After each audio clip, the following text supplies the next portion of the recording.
무기 사서 한두 해 쓰고 못 쓰는 것도 아니고 항공기, 전차 등은 최소 30에서 40년씩 쓰는 무기임. 막상 닥쳤을 때 구입하려면 몇 년에서 긴 것은 10년이나 기다려야 되는데 폴란드처럼 대규모는 아니더라도 어느 정도 최신으로 최소 정도는 유지해야 됨. 한국의 가장 우수한 점은 가성비도 좋지만 그 성능이 최고라는 무기와 크게 차이나지 않을 정도 최신, 최상급이라는 것이고 그 후속도 미국처럼 갑질하지 않는다는 거임. 우리도 미국산 쓰면서 번번이 개량 거부당하고 수십 년간 아쉬운 상황 많았었다. 대한민국의 무기를 미리 선점하지 못한 나라들은 반드시 후회한다. 폴란드의 현 정권은 아주 현명한 판단을 한 것이며 차후 제2의 대한민국이 되어 유럽이 무기들을 책임지는 무기 생산국이 될 것이다. 대한민국과 함께 무슨 이유로 네티즌들이 그렇게 반응하고 댓글을 달았을까요? 한번 같이 봅시다. 한국에게 속았다며 폴란드가 발칵 뒤집혔습니다. 우리가 보기에 깔끔해 보이는 폴란드라고. 현재 폴란드 정부가 KF-21 도입을 검토하기 시작하자 폴란드 야당에서 첨부를 비판하기 위해 KF-21로 말도 안 되는 여론전을 시작한 것입니다. 이들의 주장에 따른 FA-50은 미국의 기술로 개발한 사실상 미제 전투기라 그나마 괜찮지만 한국이 자체 개발하고 있는 KF-21 보람에는 아직 완성까지 한 세월이 걸릴 아주 쓸모없는 전투기라는 것입니다. 그 증거로 미국이 한국에게 ASA 레이더 기술, 표적화 포드 기술 등 핵심 4대 기술 이전을 거부했다며 KF-21 보람에는 전투 수행이 불가능한 간통이라는 주장을 펼쳤는데요. 이는 정말 어처구니가 없는 주장입니다. 우리가 독자 기술로 4대 기술을 확보한 지가 언제인데. 하지만 진실을 잘 모르는 폴란드 국민들은 굉장히 혼란스러워하고 있습니다. 미국 로키드 마틴과 공동 개발한 FA-50처럼 KF-21도 미국이 만들어준 전투기라면 안심이지만 듣지도 보지도 못한 한국산 무기를 무턱대고 수십조 원씩이나 사는 정부가 하지만 이런 논란에도 폴란드 정부는 기존 입장을 바꾸지 않고 굳건히 버티고 있습니다. 한국 무기야말로 폴란드가 겪고 있는 심각한 안보 문제를 해결할 수 있다며 제대로 군비를 갖추지 못한 야당이야말로 정신 차려야 한다고 맞받아쳤는데요. 심지어 기존 도입 계획에서 한술 덮어 한국산 무기가 우수하다며 천무, 레드백, K808 등 여러 국산 무기 체계를 추가 도입하기 위해 구체적인 사업 계획을 조정 중입니다. 게다가 폴란드 인근의 동유럽 국가들이 이번에 한국에서 열리는 DX 코리아에서 한국산 무기를 대량 구매할 수 있다는 전망도 있어서 국산 무기 수출이 굉장히 순조로울 것으로 보입니다. 하지만 방심해서는 안 됩니다. 우크라이나 전쟁에서 우크라이나가 갑자기 너무 크게 이겨버리는 바람에 무기 도입을 포기할 가능성도 충분히 존재하기 때문입니다. 물론 그럴 가능성 굉장히 낮지만 해야 합니다. 그래서 준비했습니다. 오늘은 동유럽 국가들이 한국산 무기로 무장할 수밖에 없는 이유에 대해 자세히 알려드리겠습니다. 지난 9월 16일 폴란드 정부와 한국항공우주산업 KI 사이에서 FA-50 경공격기 48대 수출하는 계약이 최종적으로 마무리됐습니다. 2022년 11월 30일부터 2028년 9월 30일까지 FA-50 12대와 FA-50PL 36대를 수출하고 이 중 먼저 수출된 FA-50을 FA-50PL로 개조해주는 것이 구체적인 사업 내용인데요. 총 사업 규모는 30억 달러, 우리봉 4조 1천억 원이 넘습니다. 일각에서는 이번 사업이 무사히 마무리된다면 2028년 본격적으로 양산돼 KF-21 보라 블록 2의 폴란드 수출 역시 아주 가능하다고 전망하고 있습니다. 만약 정말 KF-21이 수출된다면 FA-50 못지않은 대실적을 기록할 수 있을 것으로 보입니다. 심지어 최근 KI가 폴란드판 FA-50 개량형인 FA-50 필레 시즈를 공개하면서 분위기가 더 달아오르고 있는데요.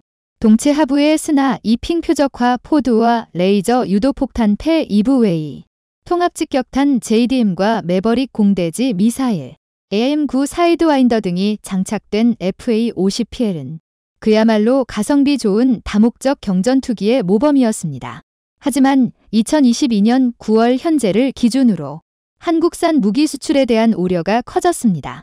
원인은 폴란드 내부 사정 때문인데요. 지금 폴란드 내부에서 한국과의 방산 협력을 주도 중인 세력은 정권을 쥐고 있는 법과 정의당 PIS입니다. 그런데 이들은 폴란드 국내외로 많은 비판을 받고 있습니다. 폴란드 우선주의로 유럽연합은 물론 유럽연합이 실질적인 수장인 독일과 잦은 충돌을 빚었기 때문인데요. 일례로 전쟁 전까지는 대놓고 친러 행복을 보이는 헝가리 독재자 보르반과 연대해 유럽연합을 비판했습니다. 그래서 서방에서는 폴란드의 독재화를 심각하게 우려 중입니다. 하지만 재밌게도 우리 한국은 PIS의 덕을 상당히 봤습니다. 탈EU, 자주노선을 표방하는 PIS가 독일을 믿을 수 없다며 한국과의 협력을 강화한 덕에 수십조 원이 넘는 무기 판매가 가능했던 것인데요. 뿐만 아니라 폴란드의 철도, 공항 사회 인프라를 개선하는 사업에도 우리 기업이 대거 참가해 큰 이익을 누리고 있습니다. 즉 한국에게는 시원시원하고 깔끔한 최고의 고객님이죠. 그런데 이는 어디까지나 우리 입장에서나 좋은 것입니다. PIS의 저돌적인 행보 폴란드 내부적으로도 반대가 많습니다. 알레고 최대 야당이자 친유럽 중도 전담인 10만여 단은 EU에서 나가면 EU에서 제공하던 보조금과 EU 내에서 자유롭게 거래하던 권리는 어쩔 것이냐며 파이즈가 너무 과격하다고 비판하고 있습니다. 실제로 PIS는 공영방송사의 사장을 입맛대로 갈아치우고 낙태금지법을 제정하거나 소련, 공산당, 러시아를 이용한 정치 공세로 내부의 정적들을 여럿 공격하는 등 과격한 행보를 자주 보였는데요. 이 때문에 요새는 인기가 좀 시들합니다. 이를 증명하듯 국민의 반발에 부딪혀 3원에서 과반을 확보하지 못했고 하원과 대통령 선거도 겨우겨우 승리했을 정도입니다. 그래서 국내외의 여러 전문가 사이에서 폴란드가 한국산 무기를 도입하기로 했던 여러 프로젝트를 취소할지도 모른다는 이야기가 나오고 있습니다. EU의 손을 빌리지 않으려고 억지로 한국과 손을 잡았던 PIS와 달리 야당이 정권을 잡으면 되돌리기 힘든 계약을 제외한 모든 사업이 취소될지도 모른다는 것입니다. 그 증거로 요새 폴란드 야당에서 한국 무기를 자주 공격합니다. F-16 등 우수한 미제에 비해 성능이 떨어지는 FA-50이나 파 동양 국가라는 인종차별 레벨의 막말까지 해가며 한국 무기를 깎아내리기 일쑤인데요. 서두에서 말씀드렸던 KF-21 개발 과정에서 미국이 SA 레이더 기술을 제공하지 않았으니 KF-21에 SA 레이더가 없다는 황당한 주장도 이런 정치 공방 중 나온 말입니다. 그런데 이게 꽤 잘 먹히고 있습니다. 폴란드 생내에서는 한국이 무슨 무기를 만들었다는 걸 들어본 적이 없는 일반인들은 물론이고 군사에 어느 정도 관심 있는 이들조차 한국 무기의 성능을 오해하고 있습니다. 알레고 서방 군사 마니아들 사이에서 한국의 레이더는 FA-50에 탑재 이스라엘제 기계식 레이더 ELM-2000을 개량한 저성능 레이더라는 소문이 마치 진실처럼 여겨집니다. 그런데 이런 내용을 조작해 퍼뜨리는 세력들이 주로 일본이나 중국인들이라는 것인데요. 이는 정말 황당한 주장입니다. 하지만 이게 또 꽤 솔깃합니다. 중국과 일본이 제시한 근거가 실제로 있었던 초창기 KF-XS 레이더의 성능 시험을 바탕으로 꾸며낸 이야기이기 때문인데요. 수년 전 한국은 이스라엘에서 우리 레이더의 성능을 검증받았습니다. 이스라엘은 수십 년간 군사적, 경제적으로 교류가 깊고 이해관계가 충돌하지 않으니 객관적인 검증이 가능하리라 본 것입니다. 그런데 한국을 폄훼하는 세력들은 어처구니 없는 자료를 들이밀며 사실 국산 SA 레이더는 우리 손으로 만들었음에도 생각보다 놀라운 수준의 레이더 성능이라 요즘 만드는 모든 무기에 국산 SA 레이더가 탑재되고 있을 정도로 지금 한국 방산의 추세를 고려하면 코웃음을 칠 이야기인데요. 하지만 한국어를 하지 못하는 서방에서는 이 이야기가 마치 진실처럼 받아들여집니다. 믿을 만한 서방에 무기를 두고 굳이 성능이 떨어지는 동양제를 사야 하냐는 것이죠. 폴란드군이 든든한 한국의 뒷배가 되고 있습니다. 이게 무슨 말이냐면 현재 폴란드군에게서는 한국 무기가 가진 의외의 성능에 경악하고 있기 때문인데요. 사실 폴란드군은 한국 장비를 써보기 전까지 한국제 장비에 대해 그다지 긍정적이지 않았습니다. 멀고 먼 한국에서 만든 무기가 세계 최강 미국이나 유럽의 맹주 독일이 만든 무기와 비교가 될 리가 없다는 생각이었습니다. 그런데 막상 써보니 아니었습니다. 몇몇 부분에서 독일과 미국을 압도하는 무수한 성능을 보이며 충분하다 못해 자국의 군대를 무장하는데 상당히 쓸만하다는 것이 증명됐고 가격도 저렴하다는 사실이 드러난 것입니다. 그리고 이런 한국산 무기의 장점은 폴란드군을 완벽한 서방의 장비로 무장시키기 딱 필요한 요소들이었습니다. 그래서 폴란드군에서 한국산 무기의 도입을 지지하기 시작했는데요. 이 때문에 흑표, K9, FA-50의 계약이 거의 동시에 이뤄질 수 있었고 천무와 레드백 등 다른 무기의 도입이 논의 중인 것도 이런 정치적 논리와 별개로 무기를 사용할 주체인 폴란드군의 반응이 상당히 긍정적이기 때문입니다. 따라서 폴란드가 내부의 정치적 투쟁 때문에 수십조 원에 이르는 국가 간 방산 계약을 철회할 가능성은 사실상 거의 없습니다. 하지만 그렇다고 걱정거리가 아예 없는 것은 아닙니다. 바로 러시아의 빠른 패배 때문인데요. 최근 러시아가 자랑하던 군사력이 완전히 바닥났다는 외교적 징후가 사방에서 목격되고 있습니다. 일례로 현재 러시아는 확실한 보호를 약속했던 아르메니아가 아제르바이잔의 무조건 항복에 가까운 처지에 몰렸음에도 아무것도 하지 못하고 있습니다. 그 꼴이 얼마나 우스웠는지 아르메니아가 아제르바이잔의 요구를 받아들이지 않으면 튀르키예가 아르메니아를 멸망시킬 것이라는 막말을 내뱉었습니다. 한 나라의 국회의원이 이런 발언을 했다는 것은 러시아 따위는 안중에도 없다는 방증입니다. 그도 그럴 게 푸틴은 이미 7월에 튀르크예 대통령에게 굴욕을 당했습니다. 항상 지각하던 푸틴을 맞이하기 위해 먼저 나와 기다리던 에르도안이 푸틴보다 천천히 회담장에 도착한 것입니다. 또 에르도안만이 아닙니다. 키르기스스탄, 인도, 이란 등 러시아가 만든 안보동맹 시스티오나 러시아의 우방이라는 나라들이 푸틴이 예정보다 일찍 회담장에 왔음에도 불구하고 일정보다 늦게 회담장에 도착했습니다. 심지어 최근 아르메니아를 침공해 러시아의 패권에 대놓고 도전한 아제르바이잔 대통령 역시 비슷한 행보를 보였는데요. 반면 푸틴은 이런 굴욕스러운 상황에도 불구하고 아무것도 하지 못했습니다. 아르메니아를 보낼 군대를 전부 우크라이나에서 날려먹었기 때문입니다. 한창 격화되고 있는 타지키스탄과 키르기스스탄에 무력 충돌에 군대를 보내지 못하는 것도 마찬가지 이유인데요. 이래서야 러시아를 겁낼 나라가 없어 보입니다. 즉, 현재의 국제사회는 그동안 멋모르고 러시아를 추종하던 나라들마저 러시아가 이빨 빠진 호랑이였다는 참모습을 보고 이제는 대놓고 러시아를 무시하고 있는 것입니다. 그리고 바로 이게 문제가 됩니다. 한국산 무기가 잘 팔리는 이유는 경쟁적으로 새 무기를 구입하려 했기 때문입니다. 그런데 러시아가 엉망으로 무너지면서 한국산 무기를 살 이유가 없어진 것입니다. 그래서 일각의 주장처럼 차라리 그 돈으로 경제개발 같이 다른 일을 하는 게 낫다고 생각할 수 있는 것입니다. 이 때문에 한국 무기를 구입하는 나라들이 구매 취소를 하는 게 아니냐는 우려도 끊이지 않습니다. 그런데 이것도 그리 걱정할 일이 아닙니다.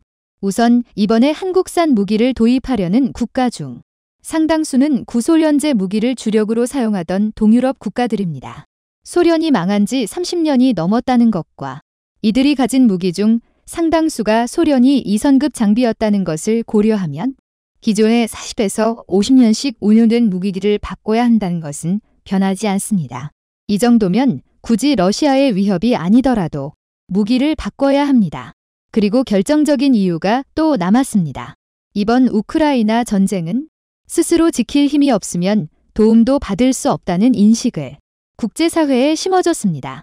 특히 동유럽 각국은 미국의 본격적인 지원이 시작된 것을 보면서 자국을 지키기 위해서는 최소한의 무력이 필요하다는 것을 절감하고 있습니다. 하지만 너무 비싼 서방의 무기는 살 수 없고 몰락한 러시아제 무기나 싸구려 중국제로 군대를 무장할 수는 없습니다. 따라서 이들 국가가 살만한 무기는 결국 미제 중고나 한국산 무기일 가능성이 높습니다.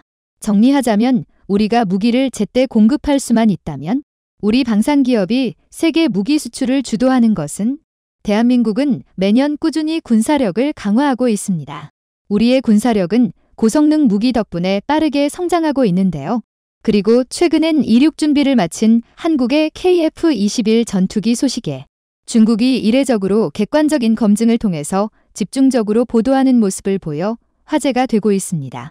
자국에 한국보다 뛰어나다는 제-20 스텔스기가 있음에도 긴장한 듯한 모습을 보인 것이죠. 특히 얼마 전엔 우리 방위사업청이 KF-21 전투기의 새로운 소식을 보도하자 TV 전 세계 관심이 한국으로 쏠리고 있습니다. 이에 우리의 자체 개발 기술을 견제해오던 중국은 촉각을 곤두세우고 있다고 하죠.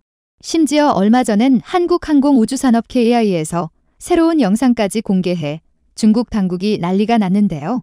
도대체 무슨 이유로 중국이 이런 반응을 보이는 것인지 자세히 살펴보도록 하겠습니다. 우리 손으로 만든 국산 전투기 KF-21은 최근 첫 비행을 앞두고 이륙 준비에 한창입니다. KF-21은 지상에서 실시한 엔진 시험에 성공한 데 이어 엔진 최대 출력 시험, 활주로를 고속으로 달리는 지상 주행 시험 등을 진행 중인 것으로 전해지며 이번 달은 시제기 초도 비행이 이뤄질 것으로 보이는데요.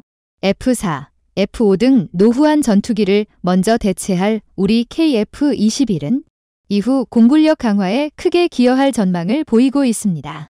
하지만 일각에서는 4.5세대인 KF-21은 나오자마자 구식 전투기가 되는 것이 아니냐는 비판적인 시각도 존재했습니다. 실제 KF-21 전투기가 공군에 전력화되는 2020년대 후반엔 선진국의 인공지능 6세대 전투기가 하늘을 날아다닐 가능성이 높아 보이는데요. 그러나 현재 우크라이나 전쟁을 보더라도 9세대 전투기들은 최첨단 스텔스 전투기 못지않게 엄청난 존재감을 뿜어내고 있다는 걸 보여주고 있습니다. 최근 방한한 폴란드 국방부 장관 일행이 우리 FA-50 전투 공격기 48대에 대한 구매 의사를 밝힌 것도 그런 현실을 증명해주고 있죠.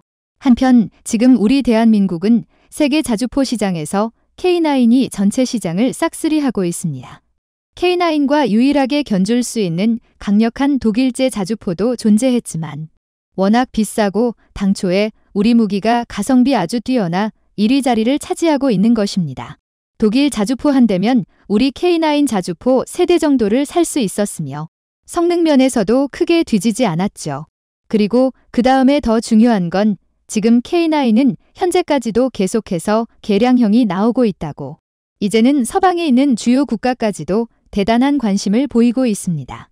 우리의 군사력이라는 게 정확히 순위를 매기는 건 쉽지 않지만 어쨌든 핵무기가 있는 나라들을 제외하면 우리는 무조건 최상단 순위를 차지할 거라 자신할 수 있는데요. 그 중에서도 무기를 개발하는 능력이나 운용하는 능력은 정말 그 어떤 나라와 견주어도 손색이 없는 위치에 이르렀습니다. 조금 늦은 감이 있지만 이제는 우리가 자체적으로 주력 전투기도 개발할 위치까지 왔습니다. 물론 엔진 생산 능력이나 엔진 설계 능력 등 아직 보완해야 할 점이 남아있지만 우리는 현재 이른바 서방의 군사 강국으로서 구색은 충분히 갖췄다고 볼 수 있습니다. 이에 최근 설계부터 생산까지 우리 손으로 만든 첫 한국형 전투기인 KF-21은 대한민국의 능력을 여실히 증명하고 있죠. 2028년 전투기 배치까지 마무리된다면 줄지어 우리의 바짓가랑이를 붙잡을 듯 보이는데요. 얼마 전엔 엄청난 굉음과 함께 화염을 뿜어낸 KF-21은 마침내 엔진 검증이 완료됐으며 개발에 착수한 지 11년 만에 시험 비행에 들어서는 모습을 보이고 있습니다.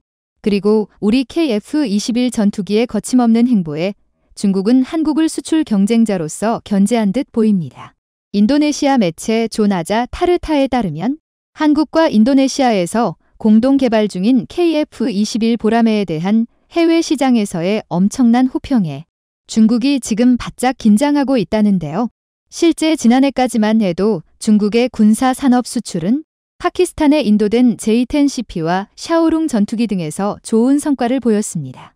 중국 군사 산업에서 생산된 첨단 무기와 장비를 대표하며 국제시장에서 점점 더 인정받고 있었죠. 하지만 최근 대한민국은 오랜 세월 무기 시장과 군수 수출 산업에서 엄청난 발전을 이루어내었고 이에 중국 무기 시장까지 위협할 정도의 반열에 오르게 됐습니다. T-59도 훈련기와 K9 자주포 근년 좋은 성과를 거두고 있는데요.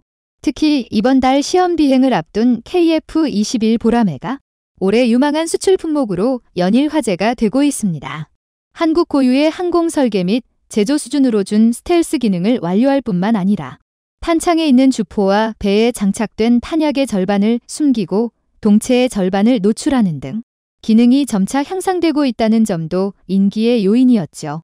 사실 세계 여러 국가가 자체 스텔스 전투기 계획을 실행하기 시작한 것은 2011년 중국의 J-20 스텔스 전투기가 첫 비행에 성공하고 나서인데요.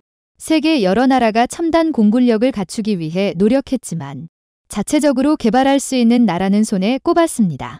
이에 처음 우리가 KF-21 보라매를 개발한다고 발표했을 땐 주변국들의 우려와 불신들이 끊이질 않았죠.